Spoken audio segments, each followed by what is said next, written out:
وقتی پراگا رسوده هست و در همین وقت من به شما بینندگان عزیز همیشه سرخط خبرهای روز رو تقدیم میکنم تا اینکه بعداً با ساعت 1 با وقت پراگا همراه ما به در برنامه خبری رادیو آزادی که همین گونه در پخش مستقیم پیشنهاد شما میشد و از همینجا از آزادی ویدیو کانال ما در یوتیوب و پیش برای شما میگم که موضوع مهمی زیاد داریم امروز و فکر میکنم چون همیشه ما رو در این صحبتی که حالا با شما خواهیم داشت در چند دقیقه دیگر با همین گونه در برنامه خبری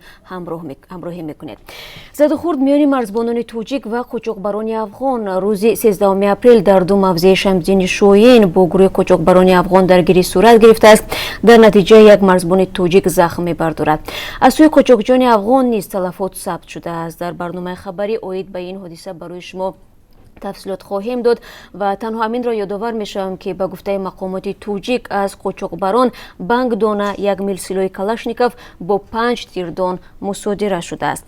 پسرم پشیمان شده بود و میخواست به وطن برگردد. خبرگزاری رویترز روز 10 اپریل گزارشی را درباره عبدالاحد نظرов نشر کرد که خود را به رزمندگان کرد در سوریه تسلیم کرده است و در یکی از بازداشتگاه‌های نیروهای دموکراتی سوریه قرار دارد. مادر نظرов که در وحدت به سر میبرد در صحبت با همکاران ما امروز گفت که مدت نیم سال از تقدیر پسرش در سوریه هیچ اطلاع نداشت و امیدش نیز در مورد زنده بودن او کنده شده بود.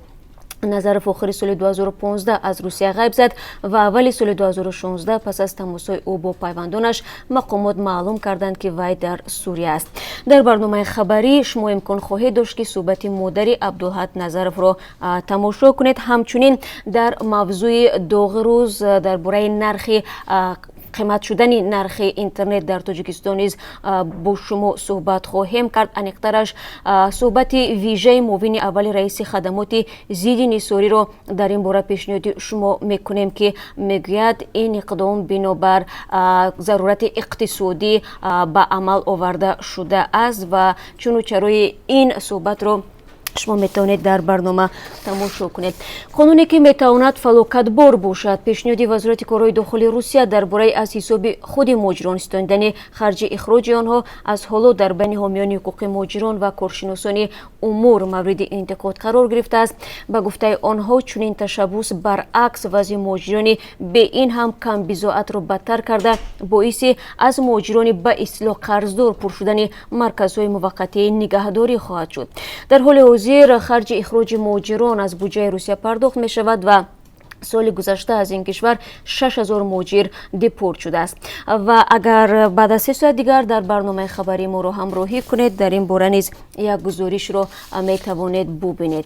در پی تنقید پرزیدنت و وزیر تندرستی تاجیکستان از کار کارمندان کاشانه‌های حسن و دندان پزشکی ها تفتیش و سنجش این مؤسسه ها سخت شده است و اکثر آنهایی که در این نقطه ها کار میکنند میگویند این یک واسطه پولکارکنی مقامات هم شده است. تنها در یک سال گذشته 10 نفر کارمندان کاشانه‌های حسن و سرتراشخانه‌ها برای نگذشتن از معاینه طبی و به گرفتن دفترچه‌های سانیتاری فعالیت نمودند. جوابگری مأموری نسبت آنها تطبیق کرده شده است.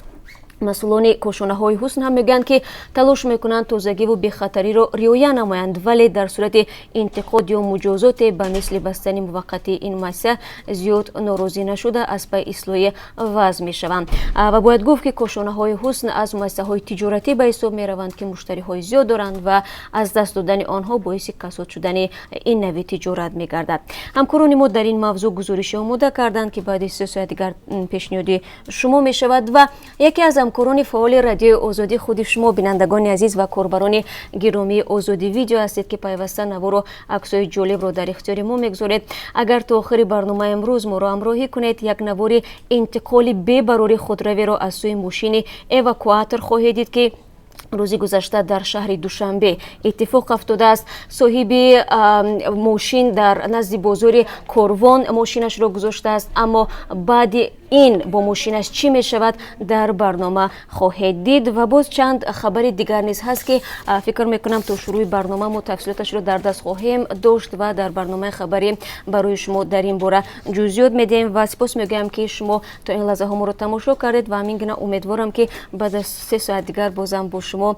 در پخش مستقیم وامی خوریم. فراموش نکنید در آزادی ویدیو کانال ما در یوتیوب